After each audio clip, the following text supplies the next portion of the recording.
wabarakatuh. Perkenalkan, nama saya Tungki Ari Wibowo, NIM 1730404063. Di sini sebagai ujian akhir semester, saya ingin mempresentasikan beberapa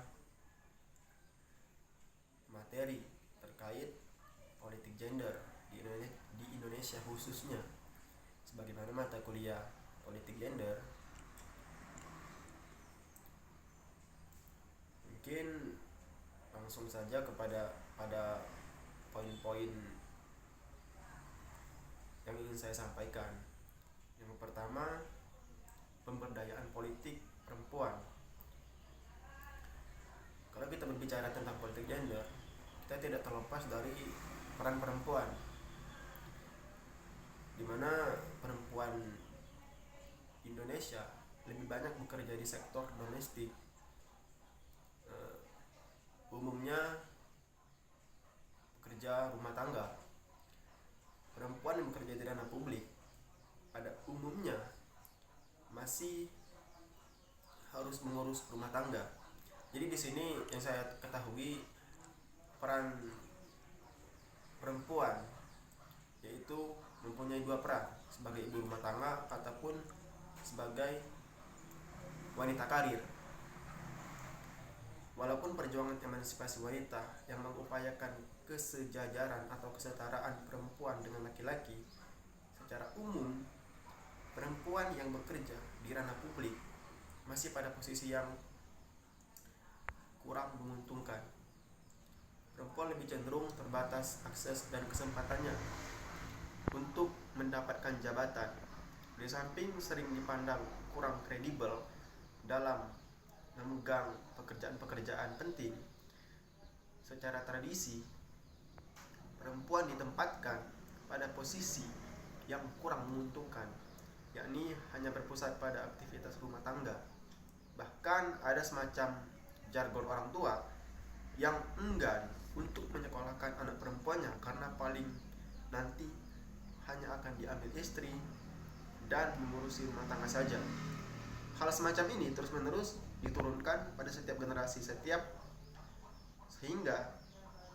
menjadi sebuah nilai yang berlaku dalam masyarakat yang menempatkan laki-laki lebih tinggi kedudukannya dibandingkan dengan perempuan.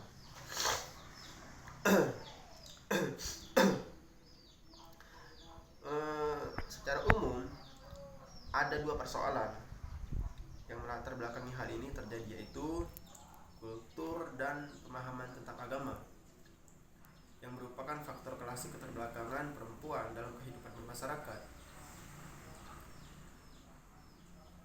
Ketika kita berbicara mengenai politik gender khususnya di Indonesia, kita sebagai tindak lanjut untuk meningkatkan partisipasi politik perempuan, perlu dilakukan beberapa hal sebagai berikut. Yang pertama, memperkuat peran partisipasi perempuan dalam dunia politik. Salah satu peran penting dari manifestasi proses demokratisasi adalah bagaimana peran partai politik dalam meletakkan dasar-dasar yang fundamental, terutama peran partai politik.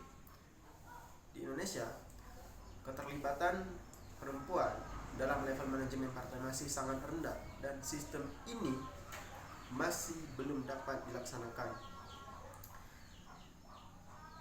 Poin kedua, secara kualitas keterlibatan perempuan dalam dunia politik harus dengan affirmative action. Artinya harus ada kuota yang mengharuskan perempuan dilibatkan dalam aktivitas politik. Beberapa negara dalam proses pemilihan kandidat untuk anggota parlemen, masing-masing partai politik memberikan kuota kepada kandidat perempuan, seperti di Amerika yang memberikan kuota 30% untuk perempuan, Brazil 20%, dan India 33%.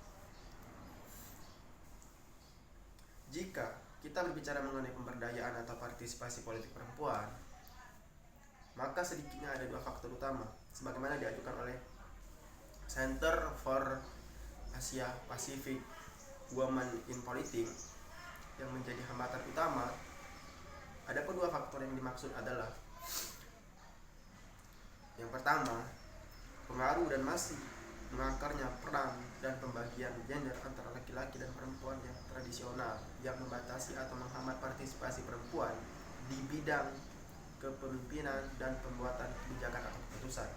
Poin kedua, kendala-kendala kelembagaan atau institusional yang masih kuat atas akses perempuan terhadap kekuasaan yang tersebar di berbagai kelembagaan sosial dan politik. Partisipasi politik perempuan adalah stereotip gender yang berkaitan dengan masalah perempuan dan politik, khususnya dalam hal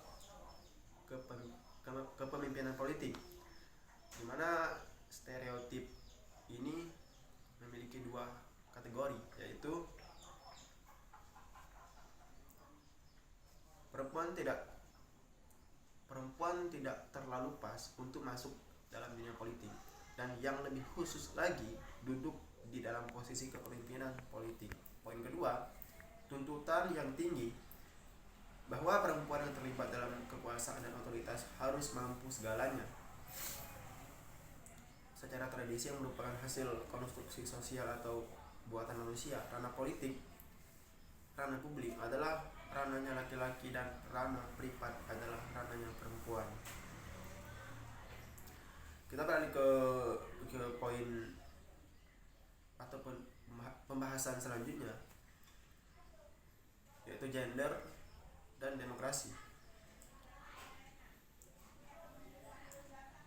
Di Indonesia sendiri, isu kesetaraan gender dan anti kekerasan dan isu-isu lain yang mengusung tema-tema persamaan dan keadilan pada ranah perkawinan dan seksual terus didengung-dengungkan. Historitas adanya pembedaan gender ini terjadi melalui proses yang sangat panjang dan beragam. Di antaranya adalah karena dibentuk, disosialisasikan, diperkuat, bahkan dikonstruksi secara sosial maupun kultural, baik melalui interpretasi teks-teks keagamaan ataupun oleh negara. Era reformasi adalah era baru perubahan sosial bangsa Indonesia pasca lengsernya Presiden Soeharto oleh gerakan reformasi yang diprakarsai kaum intelektual dan mahasiswa.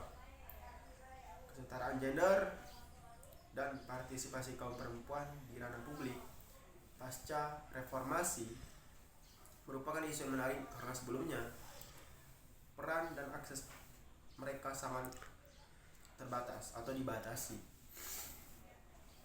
Kultur dan sistem politik yang telah berubah pada masa reformasi memunculkan perempuan-perempuan hebat, tokoh-tokoh perempuan yang berkiprah di ranah politik terus bertambah ketika DPR membuat undang-undang baru yang mengharuskan partai politik melibatkan 30% kepengurusan partai diisi oleh kaum perempuan. Untuk mewarnai proses demokratisasi di Indonesia, gerakan perempuan yang terdiri dari beragam organisasi dan kelompok ikut serta memanfaatkan momentum emas ini dan mendesakkan beragam pembaharuan yang lebih baik. Upaya pembaharuan dilakukan lewat serangkaian proposal serta advokasi kepada elit politik untuk mendorong peningkatan representasi dan partisipasi perempuan